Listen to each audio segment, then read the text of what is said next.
নমস্কাৰ আজি হৈছে 8 আগষ্ট বন্ধুসকল পলকতে চাও আজিৰ কেইটামান গুৰুত্বপূৰ্ণ খবৰ প্ৰথমটো খবৰ মেট্ৰিক উত্তীৰ্ণ লাখ লাখ ছাত্ৰীৰ বাবে ডাঙৰ খবৰ দিলে মুখ্যমন্ত্ৰীয়ে ছাত্ৰীসকলক শীঘ্ৰে প্ৰমাণপত্ৰ সংগ্ৰহ কৰিবলৈ ক'লে মুখ্যমন্ত্ৰীয়ে কিয়নো আজিৰ পৰা প্ৰমাণপত্ৰ বিতৰণ কাম আৰম্ভ কৰিছে 10 অক্টোবৰত নিযুত মইনা আঁচনিৰ প্ৰথম কিস্তিৰ ধন লাভ কৰিব ছাত্ৰ ছাত্ৰীসকলে উচ্চতৰ মাধ্যমিক প্ৰথম বৰ্ষত নামভৰ্তি কৰা সকলে পাব 1000 টকা দ্বিতীয় বৰ্ষত উন্নীত হ'লেও এই টকা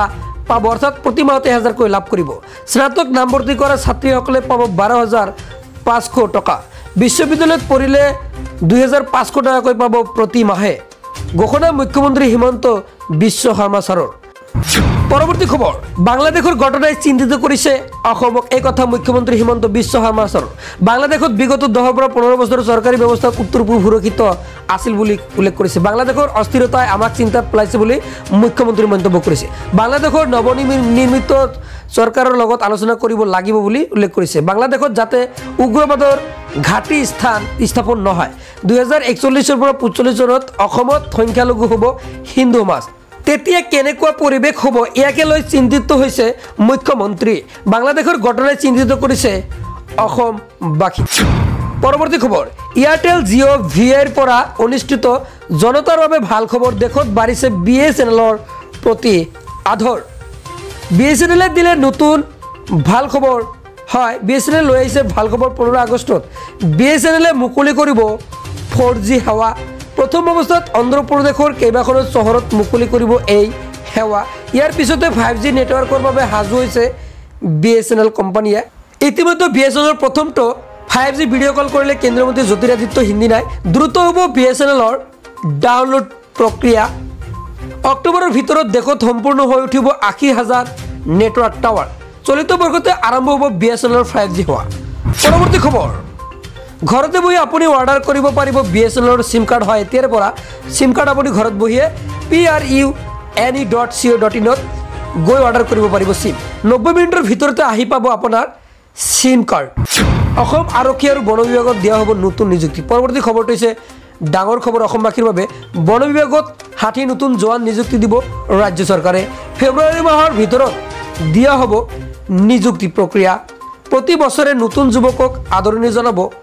বন বিভাগত অক্টোবৰত আৰম্ভ হ'ব অসম আৰক্ষীৰ নিযুক্তি প্ৰক্ৰিয়া 10 মেত সমাপন কৰা হ'ব নতুন নিযুক্তি দেউৰগাঁৱত বন সুৰক্ষা বাহিনীৰ দীক্ষান্তৰ সমাৰোপণ ঘোষণা মুখ্যমন্ত্ৰীৰ অক্টোবৰত উদ্বোধন কৰা হ'ব দেৰগাঁৱৰ নতুন পুলিচ একাডেমি পৰৱৰ্তী খবৰ পশ্চিমবংগৰ ভাৰত বাংলাদেশ সীমান্তত উত্তেজনা প্ৰাণৰ ভয়ত ভাৰত সীমান্তলৈ পলায়ন কৰিছে বাংলাদেশী নাগৰিকে ভাৰতত প্ৰৱেশৰ চেষ্টা কৰোঁতে আটক কৰে বিএছএফে পশ্চিমবংগ সীমান্তয়েদি অনুপ্ৰৱেশৰ চেষ্টা কৰিছিল বাংলাদেশীয়ে জলপাইগুৰিৰ সীমান্ততো একেই পৰিৱেশ দেখিবলৈ পোৱা গৈছে মানিকগঞ্জ সীমান্তত অনুপ্ৰৱেশৰ চেষ্টা কৰিছিল বাংলাদেশী নাগৰিকে বিএছএফৰ তৰফৰ পৰা বাধা দিয়া হয় বাংলাদেশী নাগৰিকক 500তকৈ অধিক বাংলাদেশীক বাধা দিয়ে বিএছএফে পশ্চিমবংগৰ ভাৰত বাংলাদেশ সীমান্তৰ উত্তেজনা এই 10 আগষ্ট পৰ্যন্ত ৰাজ্যত হ'ব মুকুলদাৰ বৰষুণ পৰৱৰ্তী খবৰ 7 পৰা 11 সেণ্টিমিটাৰ বৰষুণত সতৰ্কবাণী এইবাৰ ভয়ংকৰ বৰষুণক লৈ বতৰ বিজ্ঞান কেন্দ্ৰই জাৰি কৰিছে অৰেঞ্জ এলাৰ্ট ৰাজ্যৰ বহুকেইখন জিলাত জাৰি কৰা হৈছে অৰেঞ্জ আৰু ইয়েলো এলাৰ্ট পৰিৱেশ জনাই আছো কোকৰাঝাৰ ডিব্ৰুগড় তিনিচুকীয়াত জাৰি কৰা হৈছে অৰেঞ্জ এলাৰ্ট ধুবুৰী চিৰাং বঙাইগাঁও গোৱালপাৰাত জাৰি কৰা হৈছে ইয়েলো এলাৰ্ট বৰপেটা বজালী বাক্সা নলবাৰীত জাৰি কৰা হৈছে ইয়েলো এলাৰ্ট কামৰূপ গ্ৰাম্য কামৰূপ মেট্ৰ তামুলপুৰত জাৰি কৰা হৈছে অৰেঞ্জ এলাৰ্ট দৰং মৰিগাঁও নগাঁও শোণিতপুৰ এইসমূহত ইয়েলো এলাৰ্ট জাৰি বিশ্বনাথ কাৰ্বি আংলং গোলাঘাট এইসমূহত অৰেঞ্জ এলাৰ্ট জাৰি ডিমা হাছাও যোৰহাট মাজুলী লখিমপুৰত ইয়েলো এলাৰ্ট জাৰি 10 আগষ্ট পৰ্যন্ত ৰাজ্যত হ'ব মুকুলদাৰ বৰষুণ আপোনালোকে সাৱধানে থাকিব পৰৱৰ্তী খবৰ ৰেচন কাৰ্ডৰ হিতাধিকাৰী আৰু ৰেচন কাৰ্ড নথকা লাখ লাখ লোকৰ বাবে ডাঙৰ খবৰ আপুনি যদি ৰেচন কাৰ্ড লাভ কৰা নাই আজিৰ দিনটোৰ ভিতৰতে কৰক এই বিশেষ কাম আপোনাৰ পৰিয়ালৰ কোনো লোকৰ নাম ৰেচন কাৰ্ডত অন্তৰ্ভুক্ত হোৱা নাই নেকি আপোনাৰ পৰিয়ালৰ নতুন সদস্যৰ নাম অন্তৰ্ভুক্ত কৰাৰো নতুন সুযোগ আহি পৰিছে ৰেচন কাৰ্ড নথকাসকলে আজিৰ ভিতৰতে কৰক আবেদন